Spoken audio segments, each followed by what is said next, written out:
दर्शकों, उत्तरी भारत पर शासन करने वाले ये महाराज, ये महान साम्राज्य हमेशा इतिहास की दृष्टि से छुपे रहे। आज हम उन्हीं के बारे में जानेंगे। बने रहिए वीडियो के अंत तक। शक्तिशाली मौर्य साम्राज्य के पतन के बाद कई साम्राज्यों का उदय हुआ था। अक्सर हमने शुंगों का नाम तो सुना है, जिन्होंने उत्तरी भारत के एक विशाल क्षेत्र पर अपना साम्राज्य को फैलाया, परंतु हम अक्सर दक्षिणी क्षेत्रों पर राज करने वाले साम्राज्यों को भूल जाते हैं। आज हम उन्हीं में से एक शक्तिशाली साम्राज्य के बारे में जानेंगे, जिन्होंने मौर्य साम्राज्य के बाद इस उपमहाद्वीप के दक्षिणी क्षेत्र पर राज किया था। मौर्य साम्राज्य के बाद एक महान साम्राज्य का उदय होता है, जिसका नाम सातवाहन था। इन्हें दक्षिणापथ का भगवान भी कहा जाता है। मौर्य साम्राज्य के पतन के बाद इन्होंने भारत के दक्षिणी क्षेत्र पर अपना प्रभुत्व फैलाया और वहां पे इन्होंने एक महान साम्राज्य को खड़ा किया। आज की वीडियो में हम इन्हीं सातवाहन वंश के दक्षिणापथ के भगवान गौतमी पुत्र सातकर्णी के शानदार कार्यकाल को जानेंगे। उनके साम्राज्य को सातवाहनों के काल का स्वर्ण युग माना गया है। उन्हीं के काल में सातवाहनों ने सबसे ज्यादा विस्तार किया था।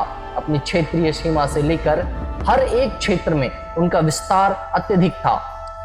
आखिर सातवाहनों के प्रारंभिक राजा कौन थे?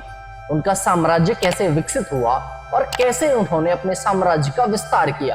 किस किस क्षेत्र में उन्होंने इस साम्राज्य को विस्तारित किया और इस साम्राज्य की सीमाएं कितनी लंबी थीं? इस वीडियो में सब कुछ जानेंगे। इतिहास के मौजूद कई शिलालेखों के अनुसार सातवाहनों को आंध्र के सेवक के रूप में भी उल्लेखित किया गया हुआ है और यह भी माना जाता है कि इस साम्राज्य के जो राजा थे वो मौर्य साम्राज्य की सेनाओं में ही सम्मिलित थे। इनका उल्लेख शिलालेखों में ही नहीं बल्कि पुराणों में भी मिलता है। सातवाहन राजवंश के पहले राजा का नाम सिमुक था, जिन्होंने करीब 23 साल तक यहाँ पर शासन किया। पौराणिक मान्यताओं के अनुसार इन्होंने कण्व वंश के शासकों को और शकों को भी हराया था। बाद में शिमुक की मृत्यु के पश्चात उनका भाई कृष्णा उनके राज्य का उत्तराधिकारी बना, जिन्होंने करीब 18 वर्षों तक यहाँ पर अपना शासन कार्यकाल चलाया। उसके पश्चात उसका पुत्र सातकर्णी यहाँ का राजा बना और करीब 18 वर्षों तक यहाँ पर शासन करता रहा। हाथी गुम्फा शिलालेख के अनुसार सातकर्णी प्रथम की सीमाएं कलिंग, उत्तरी कोंकण और सौराष्ट्र के क्षेत्र तक फैल चुकी थी। सातकर्णी प्रथम और गौतमी पुत्र सातकर्णी के शासन काल के बीच की जो अवधि है, उस अवधि को सातवाहनों का कालाचरण या फिर एक अस्थायी ग्रहण के रूप में भी जाना जाता रहा है। और इस ग्रहण का कारण उस समय में शकों का उदय रहा, जिन्होंने उत्तरी महाराष्ट्र, कोंकण, मालवा, सौराष्ट्र और दक्षिणी राजपुताना के क्षेत्रों को हराकर अपने अधीन कर लेना था। सातवाहन और शकों के बीच एक कड़ा संघर्ष था। ये दोनों एक दूसरे के प्रतिद्वंदी थे और ये संघर्ष कई वर्षों तक चलता रहा। दोनों पक्षों ने मुख्य रूप से भृगुकक्ष, कल्याण और सोपारा जैसे बंदरगाहों के नियंत्रण के लिए कई युद्ध किए। गौतमी पुत्र सातकर्णी का उदय। गौतमी पुत्र सातकर्णी सातवाहन साम्राज्य के लिए एक महान सम्राट बनकर उभरा। गौतमी पुत्र सातकर्णी ने शकों को परास्त किया, उनके प्रभुत्व को नष्ट किया और सातवाहनों की जो प्रतिष्ठा खो चुकी थी उन्हें पुनः हासिल करने में उसने सफलता हासिल कर ली।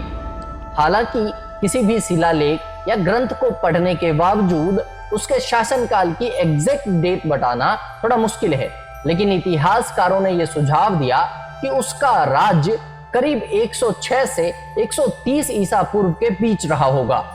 प्राचीन ग्रंथों में गौतमी पुत्र सातकर्णी का जो उल्लेख है वो एक शक्तिशाली और निडर राजा के रूप में है, जो अपने मां के प्रति बहुत ही ज्यादा संवेदनशील और आज्ञाकारी थे। उनके द्वारा कई उपलब्धियां प्राप्त की थी, जिसकी वजह से उन्हें वर, वरन, विक्रम, चारु आदि के नामों से जाना जाता था। उनको अनेकों विभीषित नाम से उल्लेखित किया गया है। उन्होंने विंध्य के भगवान के रूप में भी वर्णित किया जाता है, इसीलिए उन्हें दक्खन का भगवान कहा जाता है। सीथियन, इंडो ग्रीक और पार्थियन के विनाशक तथा सातवाहन परिवार की प्रसिद्धि को दोबारा से प्रस्थापित करने वाले राजा के रूप में भी उन्हें वर्णित किया गया है। गौतमी पुत्र सातकर्णी का उल्लेख और उनके बारे में अत्यधिक जानकारी प्रसिद्ध नासिक शिलालेख में दिखाया गया है। इस शिलालेख में उनकी सभी विजयों और उनके तीव्र क्षेत्रीय विस्तार का उल्लेख किया गया है। नासिक शिलालेख के अनुसार गौतमीपुत्र सातकर्णी ने ऊपरी दक्कन, पश्चिमी और मध्य भारत के क्षेत्रों को वापस ले लिया। शिलालेख हमें आगे बताता है कि राजा ने शकों को भूमि का कुछ हिस्सा दान में दे दिया था। अपने शक्तिशाली शत्रुओं के विरुद्ध इनके इस विजय की वजह से इन्हें राज राजा और महाराजा अधिराज की उपाधि से भी नवाजा गया। इन सभी के अलावा उनका उल्लेख शकों, फलवों और यवनों को उखाड़ फेंकने वाले के रूप में भी किया गया है और उन्हें एक बम्भन यानी कि एक अद्वितीय ब्राह्मण और खटिया दापा मनमदा यानी क्षत्रियों की उच्चता और गर्व को नष्ट करने वाले राजा के रूप में भी उल्लेखित किया गया है। गौतमीपुत्र सातकर्णी ने 2 बार अश्वमेध यज्ञ किया था। उनके शासनकाल में सातवाहन क्षेत्रीय सीमा अपने चरम पर पहुंच चुकी थी।